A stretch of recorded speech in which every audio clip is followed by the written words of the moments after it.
जो कोरोना का हम लोगों का जो बुलेटिन रहता है वो सुबह 6 बजे से शाम को 6 बजे तक जो आज केसेस आएंगे वो आज की बुलेटिन में हम लोग ले लेते हैं।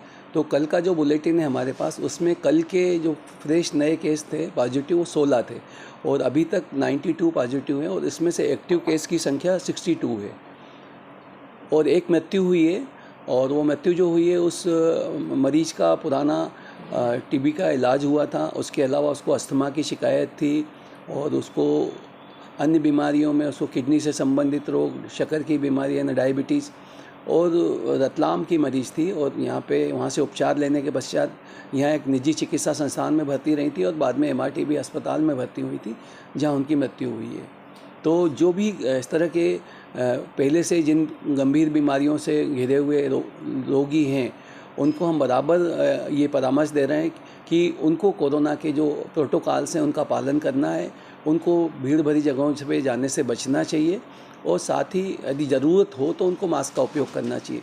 शेष जनता के लिए इस तरह से कोई भी डरने घबराने की बात नहीं है।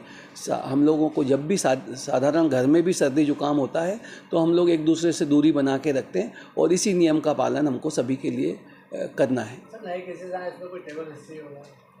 ज़्यादातर केसेस ऐसे हैं जो नए जो हम लोग के डायग्नोस हो रहे हैं वो प्री ऑपरेटिव प्रोटोकॉल के तहत जो टेस्टिंग हो रही है उसमें आ रहे हैं। बमुश्किल 15 से 20% मरीज ऐसे हैं जो कि लक्षणों के आधार पर अस्पताल पहुँचे हैं और उनका टेस्ट हुआ है और वो पॉजिटिव आए और ऑलमोस्ट सभी में ट्रैवल की हिस्ट्री है। 0 से 5 साल के बच्चे जो ट्रैवल नहीं कर रहे हैं उनमें कोई भी मरीज अभी तक पॉजिटिव नहीं आया है। जो भी पॉजिटिव मरीज आ रहे हैं वो सब एक्टिव लाइफ के हैं, मतलब जो आना जाना कर सकते हैं। सर क्या माना जाए, अभी जो भी कोरोना के नए पेशेंट देखने को मिल रहे हैं, बढ़ती संख्या है? देखिए, जब हम लोगों के पास में ये एक महामारी के रूप में आया था तो ये एक ट्रेंड रहा है कि जब भी महामारी कोई आती है और धीरे धीरे टेपर होती है और साथ ही उसका जो भी फैलाने वाला जीव रहता है, चाहे वो वायरस हो या बैक्टीरिया हो, वो धीरे धीरे म्यूटेट होता है और उसके नई जनरेशन्स आती हैं और धीरे धीरे करके उसकी जो तीव्रता है बीमारी की वो कम होती जाती है।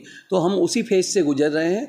हो सकता है सर्दी जुकाम के हम ज़्यादा लोगों की टेस्टिंग कराएं तो उसमें कोरोना आए, लेकिन चूंकि हमको कोई ऐसी शारीरिक रूप से गंभीर स्थितियां सामने नहीं आ रही हैं लोगों में, इसलिए हमको इस तरह की कोई चिंता करने की आवश्यकता नहीं है। और हम लोग स्पेशल कोई टेस्टिंग के इसलिए कैंप या एक्टिविटीज़ भी नहीं कर रहे हैं।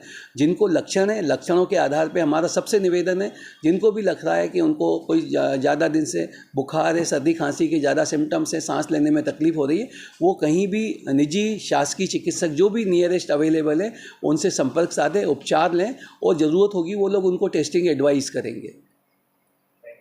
हमसे जुड़े रहने के लिए हमारे YouTube चैनल को सब्सक्राइब करें और नई वीडियो की नोटिफिकेशन के लिए बेल आइकॉन को दबाएं। अगर आप ये वीडियो Facebook पर देख रहे हैं तो लाइक जरूर करें और ज्यादा से ज्यादा शेयर करें। धन्यवाद।